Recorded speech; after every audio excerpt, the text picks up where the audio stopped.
Day 3, it is the end of the day. So I'm here to report to you what I've done. I actually really enjoy doing this. Totally recommend it because I'm actually like doing things a little bit more because I'm like, I've got to have something to report on by the end of the day. It is 12:30. I have not had dinner because I have been working on stuff, and it doesn't bother me. As soon as I finish this, I'm going to go and get McDonald's and probably smoke a joint. Today, I feel like I've had a productive day. So the virtual office is completely set up, all the submissions and everything. This is The Sales Game with Josh McKay, helping solo business owners sell more, make more, and work less. I've put that address on the website. I don't have a website yet. On the Google listing, I'm allowed to use it now. I've actually typed up an ad and sent the ad out to a few virtual assistants for the operations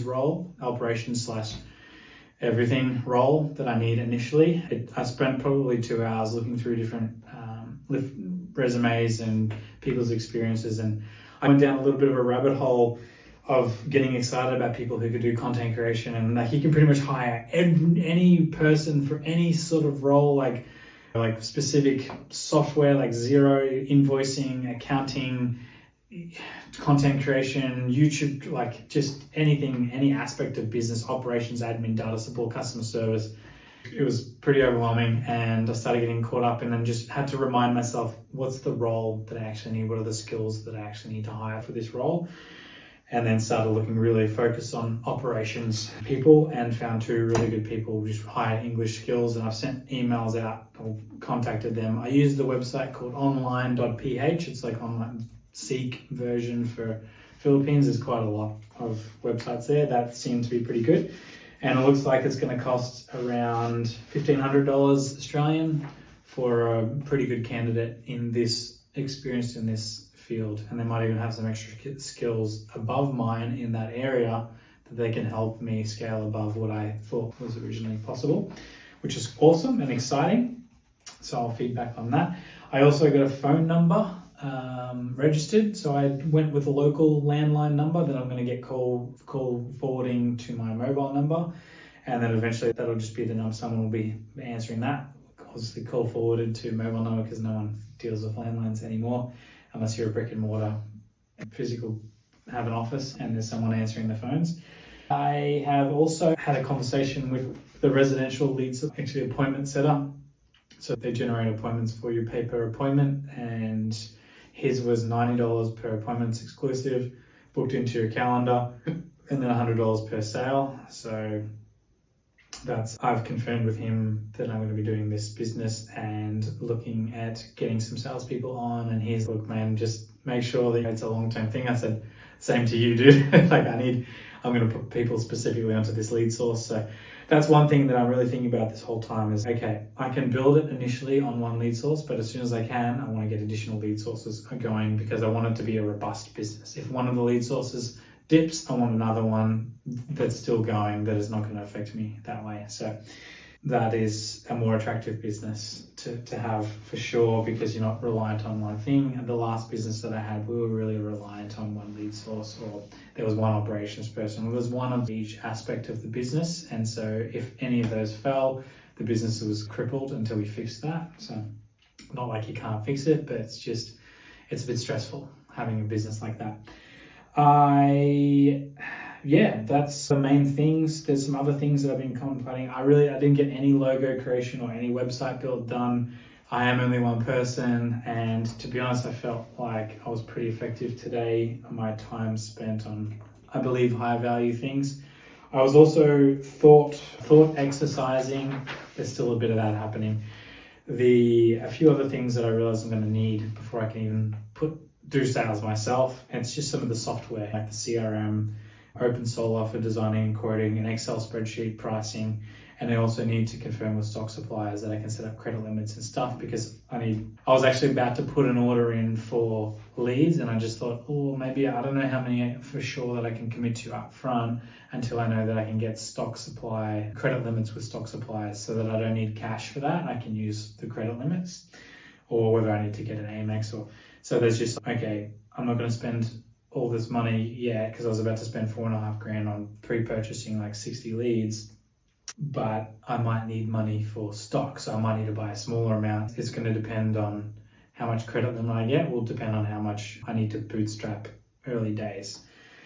The thing I'm thinking about, maybe rephrasing the $10,000 invested for a $10 million sale business to maybe $7,000 invested into a seven-figure sales business, something like that, because the focus is not going to be on trying to make this wildly profitable solo business, because 10 million, and the calculator's up there, 10 million, so I did the maths, 50,000 a week was a $2.5 million profit business, and so 10 million is a 5x multiple.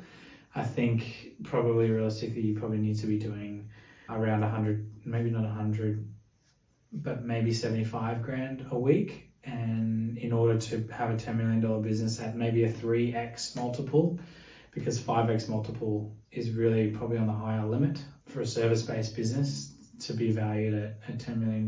So I was like, it's a bit of an easier sort of approach to get $50,000 a week in profit. And it's $25,000 additional. It's an extra $5,000 sales. So it's probably not that unrealistic. So maybe I should just grow some balls and and grow that business. Okay. Thanks for bearing witness to that. Okay. I'm going to keep it a $10 million business. That sounds cool too. I also am able to start developing the sales training course. I've been thinking about that. I'm like, fuck, when am I going to do all this stuff? I've got to develop sales training. I've got to develop the website, the logo. Maybe do I get someone to do the website for me and just spend a few $100s on getting someone to run a website up? But each thing doesn't take too much time, but there's just lots of things that don't take too much time altogether. And I'm trying to get it done faster because I like it. Speed's exciting. The speed is exciting. And just tools that I'll need in order to train a salesperson. I also realized that because of the exclusive lead source, the technical aspect of the solo sales training is not as intense. When we were working with 3 quotes lead suppliers, especially with solo quotes, the customer is a lot more educated, and we're going against a lot of at least 2 other solo businesses. So one of the aspects we used to sell was technical knowledge, and so we were really experienced salespeople. You don't need that so much with exclusive leads because they're not shopping around. So you can just talk about solo in general, like system size, brands and stuff. And that already makes you seem as knowledgeable as you need to without having to go too deep into technical knowledge. Also, because the margins aren't as tight, we can design a system. And if we use the wrong inverter or something like that, or some labor charges weren't accounted for, we can just cover it. Whereas with the online business, the 3 quotes business, I should say, margin's a little bit tighter because we're playing a competitive game.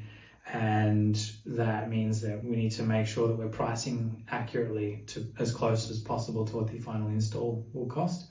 So that's exciting. I realized that takes a little bit of pressure off the sales training side of things, and also just the business running as a whole and experience that the customer will get. So simply by changing lead source, you can change the style of business it is. As I'm thought experimenting, really realizing that. So super cool. It's a really fun project. I did have that meeting that I said earlier in my video earlier today. I said I was going to do a meeting with a marketing company. They're a sales marketing company. Essentially, they're helping you generate leads to eventually get you to the point where you need a salesperson to close them. So that's the long term. It's the products that you need before that as well. He pushed really hard. I would say pushed hard. He was trying to creatively solve my problem of not having, first of all, a confirmed market, a confirmed offer, a fulfillment process that I need to go through for the sales launch, of having an offer to sell to consulting. So it's a consulting side of the business that I'm really excited to work on, which is why I'm producing this content, is helping other solo businesses do the same thing. Also help someone who's looking at creating a business to create a business, and with relatively low upfront investment. There's just too much unknowns for me. It was asking for $12,000 US, and I said at the beginning of the call they only had $10,000 Australian, and so he's basically asking for $18,000 or $19,000 Australian, almost $20,000, basically, just call it that.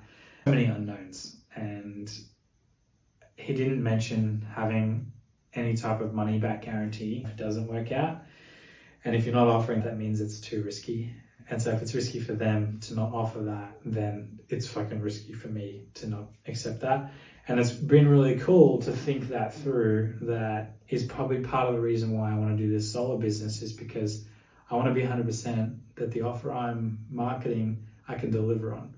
I didn't want to go out there and start selling a sales consulting course, a sales coaching course, and improve efficiencies. And let's say I sell for $15,000 and they don't actually get $15,000 worth of value.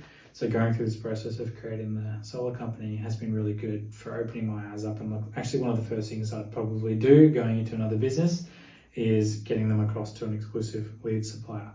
I don't know which ones are good though, so I've got to test those out. So having my own business to actually test that stuff out and make sure that it's solid before I bring it on to someone else means that I can provide more value. I can provide risk-free offers so that if I don't provide that value for them, they get their money back.